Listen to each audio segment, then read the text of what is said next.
A veteran struggling with PTSD suddenly snapped, mistaking the royal guard for an enemy. In an instant, he grabbed him by the neck, but what happened next left the entire crowd frozen in silence. But before we continue, let us know in the comments where you're watching from. Subscribe to the channel because tomorrow at the same time we'll bring you another story of courage and discipline from the royal guards that you won't want to miss. The afternoon sun beat down on Buckingham Palace as Royal Guard Matthews stood at his post with perfect military precision. 2 tours in Iraq and 1 in Afghanistan had transformed him into a warrior who could stand motionless for hours while cataloguing every potential threat, which is why he immediately noticed James Wilson moving through the crowd. Wilson's movements were distinctly military, jerky and hypervigilant, a soldier's gait in civilian clothes. His eyes constantly scanned rooftops and exits as he muttered, "Too exposed here." Each accidental bump from tourists sent visible jolts through his body, his fists clenching rhythmically. "You okay, mate?" asked a concerned man, reaching toward Wilson's shoulder. The contact sent Wilson spinning around, stance immediately defensive. "Don't touch me!" The sharpness silenced nearby tourists, creating a pocket of quiet in the bustling courtyard. Matthews recognized the signs instantly. The 1,000-yard stare, the hypervigilance, symptoms he'd seen in fellow soldiers battling post-combat trauma. But he remained motionless, as protocol demanded, even as he assessed the potential volatility of the situation. Wilson's reality began to fracture. A child's toy sounded like distant gunfire, camera flashes transformed into muzzle flares. The sunny palace grounds dissolved into dust-choked Fallujah streets where his unit had been ambushed. His breathing quickened as past and present collided catastrophically. His focus locked onto Matthew's scarlet uniform, but Wilson didn't see a royal guard. He saw the enemy commander who had ordered the attack that killed half his squad. "No," Wilson whispered, pupils dilating. "It can't be him. We confirmed the kill." A tour guide approached gently. "Sir, are you feeling unwell?" Wilson's eyes looked through her. They sent reinforcements. "We're compromised." He began moving toward Matthews with deliberate purpose, his gait shifting to combat stance. Tourists instinctively cleared a path, sensing danger. An older veteran recognized the signs and tried to intercept him, but couldn't navigate the crowd quickly enough. Though Matthews remained ceremonially still, his muscles coiled with readiness. In Wilson's fractured mind, he wasn't approaching a royal guard at Buckingham Palace. He was advancing on an enemy combatant who needed to be neutralized. The boundary between memory and reality had completely collapsed. "Identify yourself, Commander," Wilson barked as he closed in on Matthews, military authority ringing in his voice. "What's your unit? Who sent you?" Matthews remained motionless, eyes fixed forward as protocol demanded, but instantly recognized the signs. This wasn't a troublemaker, but a fellow soldier in the grip of a severe flashback. Wilson circled him like a predator. "You think changing uniforms will hide you? We've tracked your communications since the ambush. Those were my men you killed." Tourists backed away, creating a widening circle. A mother hurriedly pulled her children aside as phones came out to record the unfolding scene. The postcard perfect day had transformed into a tense standoff. An elderly man wearing a Royal Marines veterans pin stepped forward. "Son, you're in London, at Buckingham Palace. This is a royal guard, not an enemy." Wilson's head snapped toward him. "Stay back, civilian. This area isn't secure." His attention returned to Matthews, suspicion narrowing his gaze. "You've infiltrated command, haven't you? That's how you got intel on our movements." "I served in the Falklands," the veteran tried again. "You're having an episode." "An episode?" Wilson's laugh was hollow. "Is that what they told you to say, if compromised?" Behind his ceremonial stillness, Matthews calculated angles and the safest way to subdue Wilson if necessary, while communicating subtly with his eyes to another guard positioned nearby. Last chance, Wilson growled, moving dangerously close. Identify your unit and commanding officer. Palace security approached cautiously, but the veteran waved them back, knowing uniformed personnel might escalate the situation. Son, this isn't Iraq or Afghanistan. You're safe in London. The mention of those war zones was a critical mistake. Wilson's posture shifted instantly to combat readiness. So you know about the operation. Only someone with clearance would know our deployment zones. His voice dropped dangerously. You're working with him. Wilson's hand moved toward his belt, searching for a sidearm that wasn't there. Confusion briefly crossed his face before his training adapted to the absence of a weapon. His stance shifted to hand-to-hand combat readiness as the sky above Buckingham Palace darkened in his perception, transforming into the dust-choked haze of Baghdad. It wasn't just memory anymore, it was his current reality. In Wilson's mind, he stood again in that blood-soaked street where his unit had been ambushed. The Royal Guard's scarlet uniform warped into the distinctive garb of the enemy commander who had orchestrated the attack that killed his closest friends and left him with a body full of shrapnel. Every detail of Matthews's ceremonial uniform transformed through the distorted lens of trauma. The brass buttons became enemy insignia. The bearskin cap morphed into the distinctive headgear of the militia leader, and the ceremonial rifle registered as the same weapon that had cut down his squad. "I watched you die," Wilson whispered, his voice chilling in its certainty. "We confirmed the kill. How are you here?" His eyes widened with a new terrible realization. Unless we never made it out, is this hell?" The palace courtyard had completely vanished from his perception. In its place, Wilson saw the ambush site where his Humvee had been hit by an IED, the acrid smell of burning fuel and flesh flooding his senses. The sunny day had disappeared, replaced by the suffocating darkness of smoke-filled streets. The chattering tourists became the screams of his dying comrades. "Mendez is still in the vehicle," Wilson muttered, sweat pouring down his face as he relived the moment.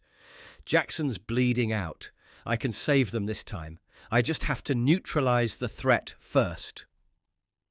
The older veteran tried to approach again, but Wilson shoved him back with surprising force. "Stay in cover, civilian!" Several tourists screamed at the sudden violence, backing further away. Palace security was moving in now, but still too distant to prevent what happened next. "You won't get away this time," Wilson snarled, lunging forward with the speed and precision of his military training. His hands shot out and locked around Matthew's throat, fingers digging into the high collar of the ceremonial uniform. The attack was not wild or chaotic. It was the calculated move of a trained combatant targeting a vulnerable point.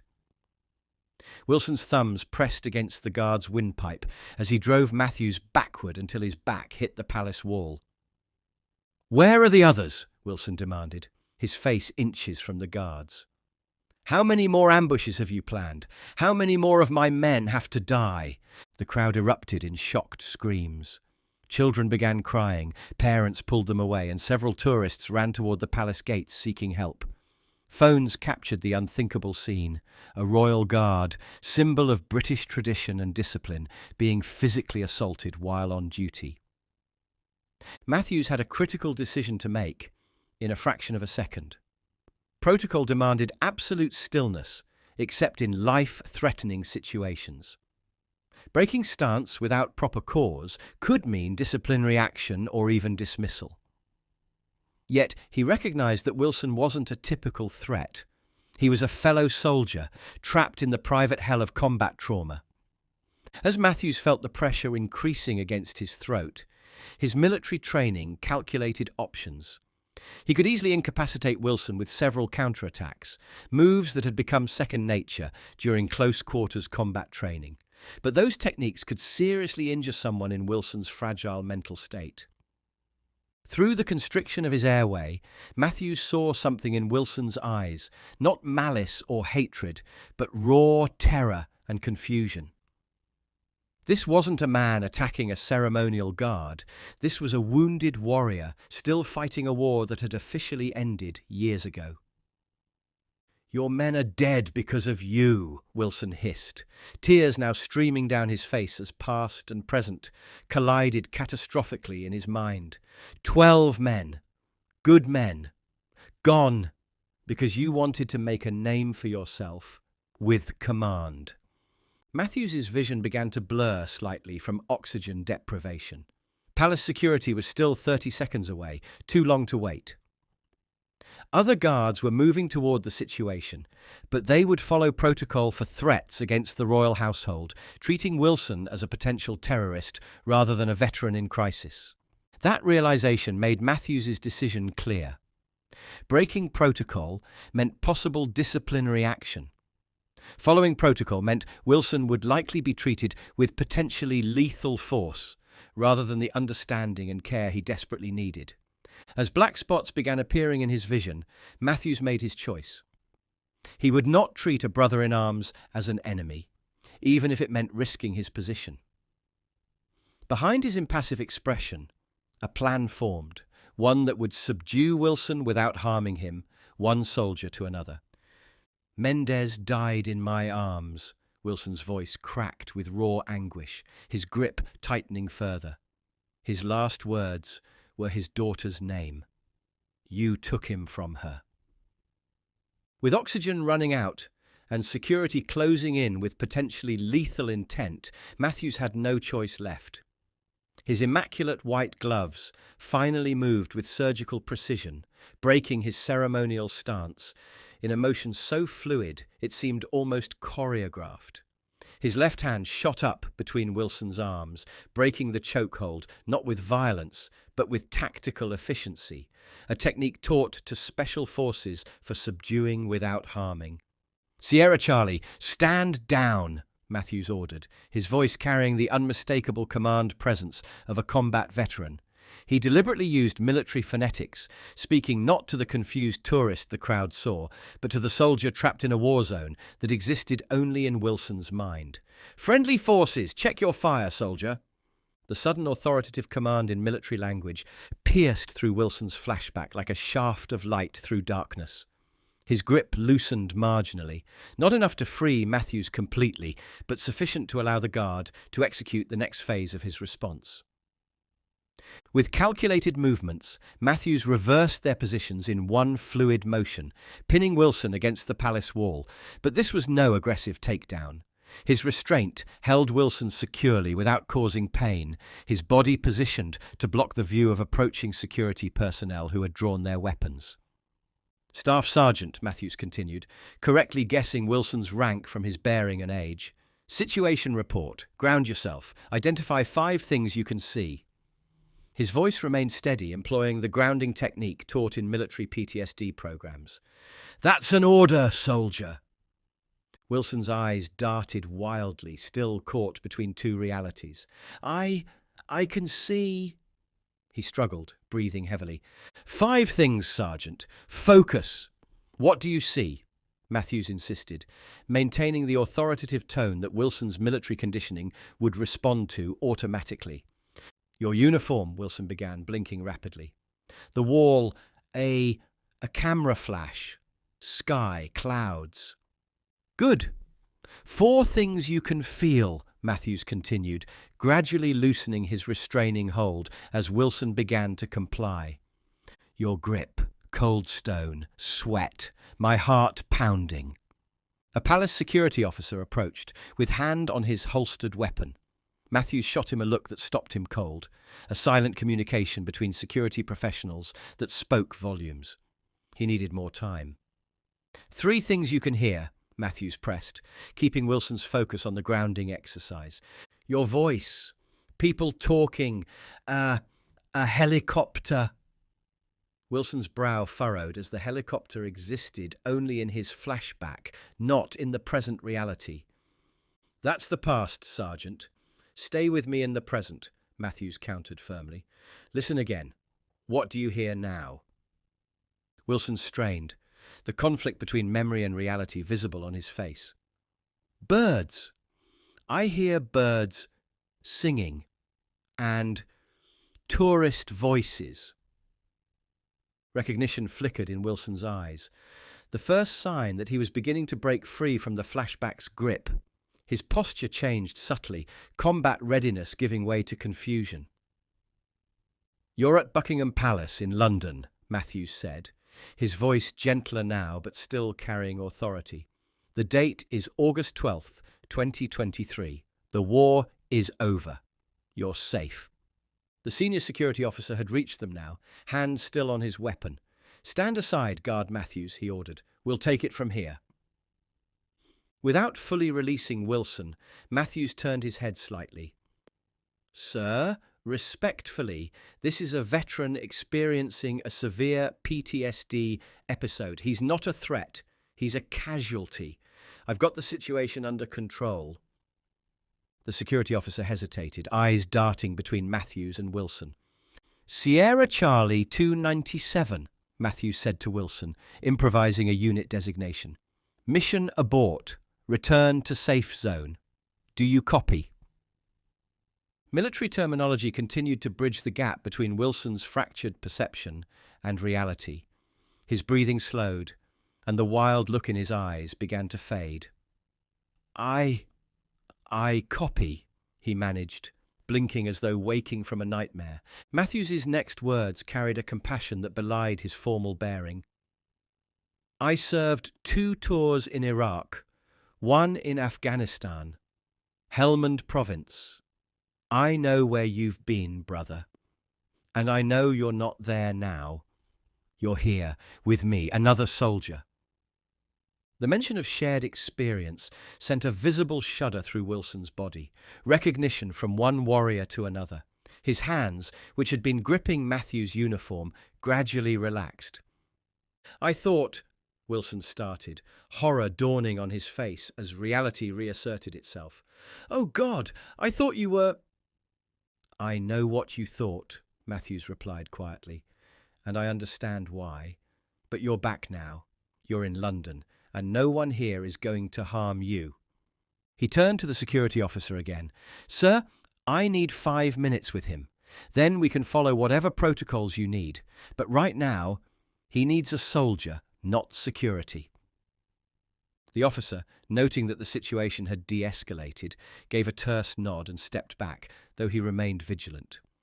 Matthews gently guided Wilson toward a more secluded area near the sentry box, away from the staring tourists and flashing cameras. "Stay with me, Sergeant," he said, his ceremonial persona completely set aside. "The worst is over. Let's get you somewhere quieter." Sheltered from the crowd by the sentry box, Wilson slumped against the stone wall, his breathing still laboured but slowing. The vacant combat stare gradually faded from his eyes, replaced by dawning horror as reality fully reasserted itself. His hands trembled as he looked at them, the same hands that had just assaulted a royal guard. "I attacked you," Wilson whispered, the colour draining from his face, "at Buckingham Palace, in front of everyone." Shame washed over him in a visible wave. "I thought you were— I was back in—" His voice broke, unable to complete the thought. Matthews stood nearby, his ceremonial bearing softened, but still maintaining a protective perimeter around Wilson. "Fallujah?" he asked quietly. "Or Helmand?" Wilson looked up sharply, surprised by the specific reference. "How did you—" "The way you moved, your tactical approach, the terminology," Matthews explained. "I was in both. 2nd Battalion Royal Regiment in Helmand, attached to Task Force 451 in Fallujah before that." He didn't add unnecessary details. Soldiers rarely did when speaking to other soldiers. The shorthand carried everything needed. 3rd Infantry, 2nd Brigade, Wilson responded automatically, military identity providing stable ground as his mind continued to clear. 2 tours in Iraq, 1 in Afghanistan. He looked down at his shaking hands again. "Been back 4 years. Thought I had it under control." Matthews nodded, understanding implicit in the gesture. "Crowds? Sudden noises?" "Yeah," Wilson confirmed. "Usually I can manage. Count to 10. Grounding techniques." His voice dropped lower. Not today. Everything just collapsed. Your uniform triggered something. The red colour, the rifle. He shook his head, struggling to articulate the irrational connections his traumatized mind had made. The enemy commander in the ambush, Matthews said. Not a question, but a statement. He wore red. Wilson looked up, startled by the accuracy. How could you possibly know that? Because I've been where you are, Matthews said simply. Not here, specifically, he gestured to the palace grounds, but in that place where past and present blur, where threats appear that only you can see. For the first time, Wilson really looked at Matthews, not as an enemy, not as a ceremonial figure, but as a fellow soldier. Beyond the immaculate uniform and perfect posture, he recognized the telltale signs only another combat veteran would notice. The hyper-vigilant eye movement, the balanced stance ready for immediate action, the specific calluses on his hands from years of weapons handling. I could have killed you, Wilson said, the realization hitting him with full force. I should be arrested. Matthews shook his head slightly. You weren't trying to attack a royal guard. In your mind, you were neutralizing a threat to your men. There's a difference. I'm so sorry, Wilson's voice cracked with genuine remorse. Your duty, your position, I've compromised everything. Look at me, Sergeant, Matthews said, military authority returning to his voice. When Wilson's eyes met his, he continued, 4 years ago, I couldn't walk into a market in London without scanning for IEDs. 3 years ago, I put my girlfriend's brother in the hospital when he woke me suddenly from a nightmare. 2 years ago, I found the Queen's Guard, the structure, the discipline, the brotherhood. Understanding passed between them. The unspoken recognition that recovery wasn't a straight line, but a battlefield of its own, with advances, retreats, and moments of both victory and defeat. The civilians, Wilson gestured toward the courtyard where tourists still gathered. They're staring, taking pictures. They think I'm crazy. They see what they don't understand, Matthews replied. Let me help you somewhere quieter. We need to talk, soldier to soldier. Matthews guided Wilson to a small alcove near the guard quarters, away from prying eyes and camera phones. It was a space few tourists ever saw, a brief respite from the constant public scrutiny that royal guards endured. A fellow guard had silently brought 2 bottles of water, a small gesture that acknowledged the situation without unnecessary words. Drink, Matthews instructed, handing one to Wilson. Flashbacks dehydrate you, worse than a 10-mile ruck march. Wilson accepted with trembling hands, the simple act of twisting the cap requiring visible concentration. The psychiatrists never mention that part, he said with a bitter laugh. They've got all these technical terms and breathing exercises, but they miss the basics. Because most of them have never been there, Matthews replied, taking a measured drink from his own bottle. They study trauma, we live it. For a moment they sat in companionable silence, the unique understanding that exists between those who have seen the same darkness. 3 different treatment programs, Wilson finally said, staring at the bottle in his hands. Cognitive processing therapy, EMDR, some experimental medication trial at the VA. He shook his head slowly. They help until they don't, you know? I'll go months thinking I've got it managed, then something triggers me and it's like I never left the sandbox. Matthews nodded. No platitudes offered, no false reassurances given. My first year back, I slept under my bed instead of on it. Couldn't handle the exposure. Girlfriend thought I was crazy. Ex-girlfriend now? Wilson asked, recognizing the familiar pattern. Ex-wife, actually. We tried. She couldn't understand why I checked the perimeter of our house 4 times before sleeping, why backfiring cars made me hit the ground. Matthews adjusted his posture slightly, the only indication of the discomfort these memories brought. She said she married a man but got a soldier instead. Wilson's laugh held no humour. My therapist says I need to reintegrate with civilian identity. Like I can just shed my military experience like a uniform at the end of the day. Civilians see us in two ways, Matthews said, his voice carrying the weight of experience. Either we're damaged goods they need to fix, or we're heroes they put on pedestals. Neither one sees the actual person. The nightmares are the worst, Wilson confessed, the words coming easier now between equals. Not just reliving what happened, but variations. Scenarios where I make different choices, but everything still goes wrong. He took another drink of water. Last week, I dreamed I saved Mendez from the ambush, got him home to his kids, woke up crying when I realized it wasn't real. Matthews was quiet for a moment. Wilkinson, he finally said. That was my Mendez. Coalition Patrol, Helmand Province. I was 20 feet away when the sniper got him. Still hear the sound sometimes. Wilson nodded, no response needed. Some experiences transcended the need for words. How did you find your way to the guard? Wilson asked. Seems like trading one uniform for another. Matthews's expression softened slightly.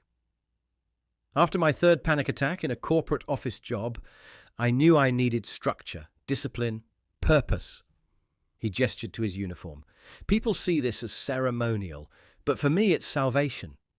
Standing guard isn't just duty to the crown, it's finding a place where hypervigilance is an asset, not a liability, where the training that keeps me awake at night actually matters. And the other guards? They understand? More than you'd think. About 40% of us have combat experience. We recognize the signs in each other, cover for each other when someone's having a rough day. Matthews looked at Wilson directly. The public sees the stoic figures in red. We see the brothers who hold the line when one of us is struggling. Wilson's shoulders relaxed slightly, the first time since the incident began. I haven't talked this openly with anyone since my unit disbanded. Civilians try to understand, but they can't, Matthews finished simply. Not really. He glanced at his watch, aware of his duties. What about you? Found anything that helps beyond the VA programs? Nothing consistent. Tried volunteer work with other vets. Some days are better than others. Wilson's expression grew haunted again. But then days like today happen, and I wonder if I'll ever truly come home. Matthews's response carried the gravity of shared experience. Maybe home isn't a place we return to. Maybe it's something new we have to build, one day at a time. Palace security approached the alcove with measured steps, led by a senior officer whose expression suggested he'd already been briefed on the situation. Matthews rose to attention, his ceremonial bearing returning seamlessly. Sir, Matthews addressed the officer with formal respect. This is Staff Sergeant James Wilson, United States Army, retired. He experienced a severe combat flashback triggered by environmental factors. The situation is under control. The security officer studied Wilson with experienced eyes. We have procedures for incidents involving the Queen's Guard, Mr. Wilson. This would normally involve police and formal charges. Wilson nodded, accepting responsibility. I understand, sir. I'll cooperate fully. Matthews stepped forward slightly. Sir, if I may. When the officer nodded, he continued. Sergeant Wilson served honourably through multiple combat deployments. What happened today wasn't an attack on a royal guard, but a medical episode related to his service. He stood straighter. I'd like to request we invoke the Veterans Protocol rather than standard security measures. The Veterans Protocol wasn't widely known to the public, a discreet arrangement between military and security services to ensure combat veterans received appropriate support rather than punishment when PTSD manifested in public spaces. It acknowledged the debt owed to those who had sacrificed their peace of mind in service. The security officer considered for a moment before nodding. I'll make the arrangements. The guard captain will want a full report, Matthews. Understood, sir. I'll provide it personally. And you, Mr. Wilson? The officer continued, his tone professional but not unkind. A representative from Veterans UK will contact you. I strongly suggest you accept their assistance. Wilson nodded, relief visible in his expression. Yes, sir, thank you. As the security team retreated, Wilson turned to Matthews. Veterans protocol, you didn't have to do that. We take care of our own, Matthews replied simply. He pulled a card from inside his uniform and handed it to Wilson. Royal British Legion. They run a combat stress program. It's different from the VA, more soldier to soldier, less clinical. Might be worth trying. Wilson accepted the card, studying it carefully before tucking it away. I don't know how to thank you. Most people would have just had me arrested. Most people haven't walked where we've walked, Matthews answered. He glanced at his watch. I need to return to my post. Will you be all right? Yeah, Wilson said, and for the first time, it didn't sound like a lie. I think maybe I will be. Matthews nodded once, the gesture containing volumes between soldiers. Without further ceremony, he turned and marched back to his post, each step perfectly measured, his bearing impeccable. Within moments, he had resumed his stationed position, scarlet uniform pristine, ceremonial rifle perfectly positioned. Wilson watched from the alcove, seeing the Royal Guard not as a tourist attraction or a relic of the past, but as a brother warrior who had found his way home. After a respectful moment, he straightened his own posture and walked away from the palace, with dignity intact, not cured, not fixed, but understood. And for today, that was enough. What happened that day at Buckingham Palace wasn't just about a veteran's struggle or a guard's compassion. It was a powerful reminder that beneath uniforms and ceremonies lie human beings shaped by experiences most civilians can never fully comprehend. The Royal Guards stand as symbols of tradition and discipline, but their value goes far beyond ceremonial duties. Many, like Matthews, bring combat experience to their roles, understanding that true strength isn't found in never breaking, but in how we respond when we do. For veterans like Wilson, the journey home from war continues long after they've physically returned. The battlefield follows them in memories, in reflexes, in moments when past and present collide. Yet, in that moment of crisis, something remarkable happened. Two soldiers from different countries found common ground in shared experience, reminding us all that some bonds transcend uniforms and borders. What would you do if you witnessed someone experiencing a flashback or crisis in public? How might understanding the invisible wounds of war change our response to veterans who struggle? Share your thoughts in the comments below. If you found value in this story, please hit the like button and subscribe to our channel for more powerful reminders of courage, compassion, and the true meaning of service. The bell icon ensures you'll never miss our uploads. And before you go, check out our other stories appearing on your screen now about the extraordinary men and women who stand guard, not just over palaces, but over the values that define us.